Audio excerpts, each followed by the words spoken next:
राधे राधे दोस्तों, स्वागत है आपका अपने YouTube चैनल प्रतिमाज़ यूनिक डायरी में।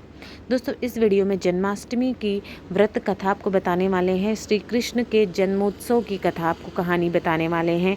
ज़्यादातर वैसे तो सभी को पता है कि जन्मोत्सव की क्या कहानी है, कैसे कृष्ण भगवान का जन्म हुआ था, किन मुसीबतों में, किस तरह से, लेकिन फिर भी जन्माष्टमी के दिन इस कथा को पढ़ना अथवा सुनना जरूर चाहिए। इससे आपकी संतान को सौभाग्य प्राप्त होता है, संतान का किस्मत पलटती है, भाग्य चमकने लगता है, आपके संतान के लिए फ़ायदा होता है, साथ ही आपके घर में सुख समृद्धि होती है, भगवान की कृपा आपकी संतान पर भी पड़ती है।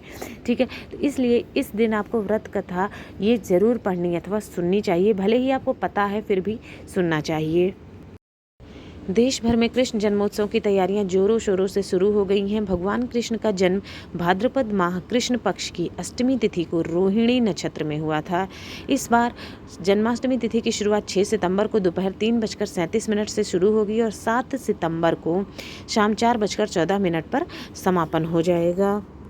भगवान कृष्ण की जन्म कथा इस प्रकार है।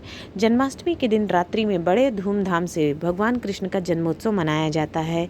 इस दौरान कान्हा के भक्त विधि विधान से पूजा करते हैं और व्रत रखते हैं। इसी के साथ ही जन्माष्टमी की कथा सुनने का बड़ा महत्व है। मान्यता है कि इससे जातक के जीवन के सभी दुख दूर होते हैं और जीवन में सुख समृद्धि और खुशहाली आती है। आइए जानते हैं श्री कृष्ण भगवान की जन्म कथा।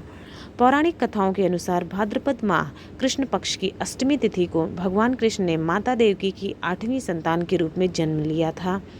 कृष्ण जी का जन्म मथुरा में कंस के कारागार में हुआ था। माता देवकी राजा कंस की बहन थी। कंस को सत्ता का लालच था। उसने अपने पिता राजा उग्रसेन की राजगद्दी छीनकर उन्हें जेल में बंद कर दिया था और स्वयं को मथुरा का राजा घोषित कर दिया था। राजा कंस अपनी बहन देवकी से बहुत प्रेम करते थे। उन्होंने अपनी बहन का विवाह वासुदेव से कराया था, लेकिन जब वह माँ देवकी को विदा कर रहा था तभी एक आकाशवाणी हुई कि देवकी का 8वां पुत्र कंस की मौत का कारण बनेगा। यह सुनकर कंस डर गया। उसने तुरंत अपनी बहन और उनके पति वासुदेव को जेल में बंद करवा दिया। उनके आसपास सैनिकों की कड़ी पहरेदारी लगा दी। कंस अपनी मौत के डर से देवकी और वसुदेव की 7 संतानों को मार चुका था अब तक। अब 8वें संतान के प्रसव का इंतजार कर रहा था। इसके बाद भाद्रपद माह कृष्ण पक्ष की अष्टमी तिथि को रोहिणी नक्षत्र अंधेरी रात में भगवान कृष्ण ने जानकी के 8वें संतान के रूप में जन्म लिया।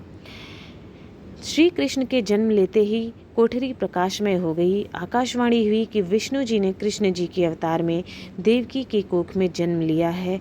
उन्हें गोकुल में नंद बाबा के पास छोड़ आए और उनके घर एक कन्या जन्मी है, उसे मथुरा लाकर कंस को सौंप दे।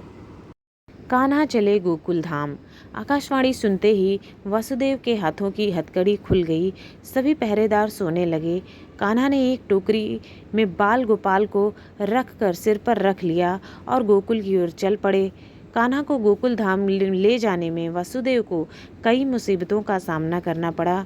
यमुना नदी कृष्ण जी के चरणों को स्पर्श करने के लिए उफान पर आ गई, लेकिन चरण स्पर्श के बाद वह फिर से शांत पड़ गईं। वह कान्हा को बाबा नंद के पास छोड़ आए और गोकुल से कन्या को लेकर वापस लौट आए। जेल अपने आप बंद हो गया और उनके हाथों में हथकड़ियाँ लग गईं। कन्या की रोने की आवाज़ सुनते ही सभी पहरेदार उठ गए। कंस बंदी रह आया। वह कन्या को देवकी और वासुदेव की 8वीं कन्या समझ उसे मारने चला, लेकिन वह आकाश में उड़ गई और फिर से आकाशवाणी हुई कि कंस को मारने वाला अब इस दुनिया में पैदा हो चुका है। नंद बाबा और उनकी पत्नी माँ यशोदा ने कृष्ण जी का पालन पोषण किया। राजा कंस ने कृष्ण जी का पता लगाकर उन्हें मारने की खूब कोशिश की, लेकिन कंस की सारी कोशिशें विफल हुईं और कृष्ण जी को कोई मार नहीं सका। अंत में श्री कृष्ण ने कंस का वध किया। राजा उग्रसेन को फिर मथुरा की राजगद्दी सौंप दी। इस तरह से जन्माष्टमी की कथा पूरी होती है। दोस्तों, ये है जन्माष्टमी के दिन सुनी जाने वाली व्रत कथा, जो कि आपको ज़रूर सुनना चाहिए। इस व्रत कथा को और पढ़ना चाहिए। आप सभी को जन्माष्टमी की हार्दिक शुभकामनाएं। हरे कृष्ण कृष्ण कृष्ण हरे हरे, हरे राम राम राम हरे हरे। कृष्ण भगवान की कृपा आप पर, आपके पूरे परिवार पर सदैव बनी रहे। आपके घर में सुख समृद्धि का वास हो। जय श्री कृष्ण।